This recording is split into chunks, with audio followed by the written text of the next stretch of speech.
Hello guys, welcome back. तो एक बार फिर से आपका हमारे यूट्यूब चैनल में बहुत बहुत स्वागत है। Today we are going to discuss about new chapter of class 12 that is coordination compound.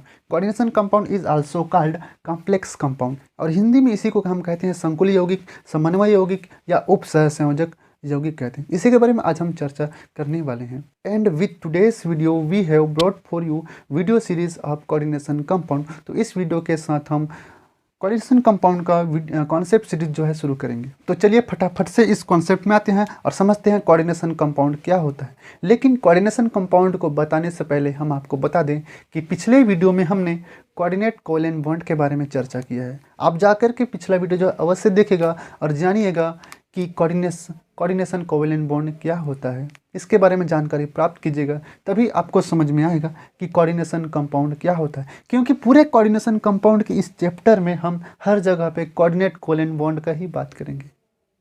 तो आते हैं फटाफट से, है ना। तो एक सुंदर सा टॉपिक है हमारे पास कोऑर्डिनेशन कंपाउंड, जो कि 12th का अपने आप में एक मेजर टॉपिक है, मेजर चैप्टर है कहना चाहिए।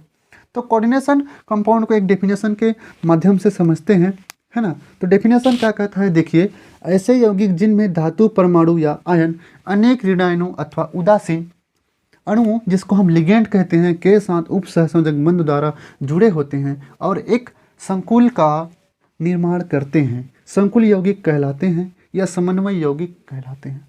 तो संकुल यौगिक या समन्वय यौगिक का यहाँ पे हमने एग्जाम्पल लिया है, इसी के सहारे हम जो है समझते हैं, है ना। डेफिनेशन को समझते हैं इसी एग्जाम्पल के सहारे। देखिए, यहाँ पे बोला है धातु परमाणु, यहाँ पे बोला है धातु परमाणु, तो धातु परमाणु हमने लिया है आयरन, जो कि किसके साथ जुड़े होते हैं, किसी उदासीन या ऋणायन अणु के साथ जुड़े होते हैं, जिसको हम लिगेंड कहते हैं, उसके साथ उप सहसंयोजक बंध द्वारा जुड़े होते हैं। तो हमने लिगेंड के रूप में हमने लिया है साइनाइड। साइनाइड जो है एक ऋणायन लिगेंड है।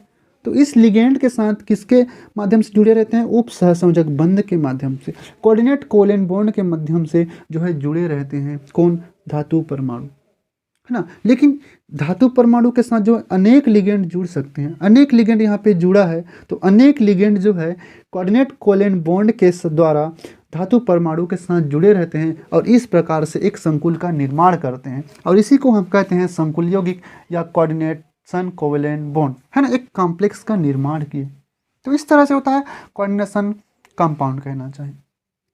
लेकिन कोऑर्डिनेशन कंपाउंड वाले इस चैप्टर को समझने से पहले हम कुछ बेसिक चीज़ों के बात कर लेते हैं, जैसे साल्ट हो गया या टाइप्स ऑफ कंपाउंड हो गया। तो सबसे पहले हम टाइप्स ऑफ कंपाउंड के बारे में बात करते हैं। कौन कौन से कंपाउंड होते हैं, कितने प्रकार के कंपाउंड होते हैं। उस टाइप्स ऑफ कंपाउंड के अंतर्गत ये कॉम्प्लेक्स कंपाउंड भी आएगा, है ना। तो चलते हैं उसी चीज़ में।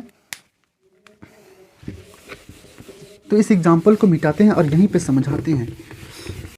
तो चलिए, अब तक के हमने कोऑर्डिनेशन कंपाउंड के डेफिनेशन को समझ लिया है, लेकिन कोऑर्डिनेशन कंपाउंड को डिटेल में जाने से पहले हम कुछ बेसिक चीज़ों का बात कर लेते हैं, है ना। तो सबसे पहले बेसिक चीज़ों का बात करते हैं और सबसे पहले हम बात कर लेते हैं टाइप्स ऑफ कंपाउंड का, क्योंकि कोऑर्डिनेशन कंपाउंड भी एक कंपाउंड का ही टाइप होता है ना। तो टाइप्स ऑफ कंपाउंड के बारे में बात कर लेते हैं। तो लिख देते हैं टाइप्स ऑफ कंपाउंड, हाँ। जनरली दो प्रकार के कंपाउंड हम बात करेंगे यहाँ पे। पहला टाइप है कंपाउंड का सिंपल साल्ट, सिंपल साल्ट, और दूसरा है एडिशनल साल्ट, एडिशनल साल्ट, या इसी को हम कहते हैं मॉलिक्यूलर साल्ट, इसी को हम कहते हैं मॉलिक्यूलर साल्ट, है ना। एडिशनल साल्ट जो है दो प्रकार के होते हैं। पहला है डबल साल्ट और दूसरा है कॉम्प्लेक्स साल्ट, कॉम्प्लेक्स साल्ट, है ना।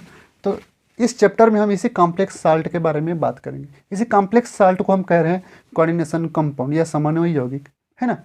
तो हम इन सिंपल साल्ट और एडिशनल साल्ट को समझने से पहले हम समझते हैं साल्ट क्या होता है, कैसे बनता है।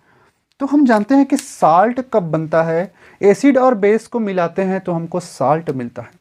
किस प्रकार से मिलता है, एक एग्जाम्पल के द्वारा समझते हैं, है ना। तो हम सबसे पहले साल्ट बनाते हैं। हम जानते हैं कि एसिड और बेस को मिलाते हैं, एसिड प्लस बेस कर देंगे तो हमको मिल जाएगा साल्ट।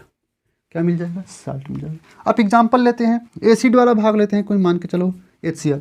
तो साल्ट का सबसे अच्छा एग्जाम्पल होता है NaCl, लवण, लवण साल्ट मतलब लवण, तो NaCl नमक जो कि अपने आप में के लवण है, अच्छा एग्जाम्पल है कहना चाहिए। तो ये जो लवण है NaCl कैसे बना इसके बारे में अभी हम एग्जाम्पल के लिए हम इसको समझते हैं, है ना। तो एसिड वाला भाग ले लिए HCl और दूसरा बेस वाला भाग ले लेते हैं NaOH, दोनों मिलके बना लेगा NaCl और वाटर निकल जाएगा, है ना, इधर वाटर निकल गया, है ना। तो एक चीज़ और, साल्ट में जो है दो चीज़ रहता है, एक होता है केटायन और दूसरा होता है एनायन, है ना। यहाँ पे सोडियम जो है केटायन वाला भाग है और क्लोरीन जो है एनायन वाला भाग है, Na+Cl-, है ना। यहाँ पे सोडियम का केटायन है, यहाँ पे क्लोरीन का एनायन है। तो यहाँ पे केटायन वाला जो भाग है वो आएगा बेस से, केटायन वाला भाग आता है बेस से और एसिड से आएगा एनायन वाला भाग।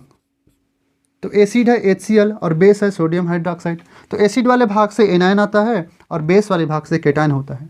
जब भी साल्ट का निर्माण होता है, जब भी हम एसिड और बेस को मिलाते हैं तो साल्ट का निर्माण होते हैं, है ना।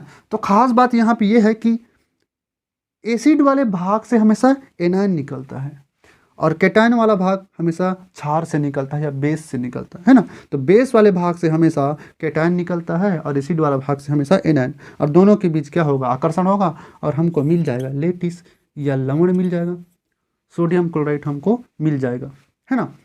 और यहाँ पे ये हाइड्रोजन इसके साथ अभिक्रिया करके बना लेगा वाटर और ये वाटर यहाँ से निकल गया। तो इस प्रकार से साल्ट का निर्माण होता है ना।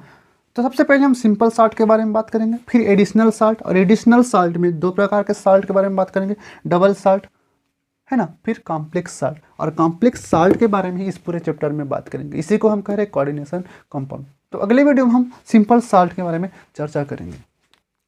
तो इस तरह से छोटे छोटे कॉन्सेप्ट जानने के लिए बने रहिए हमारे साथ, हमारे YouTube channel Trilok concept collection के साथ, और जानते रहिए, सीखते रहिए छोटे छोटे मोटे मोटे कॉन्सेप्ट। धन्यवाद।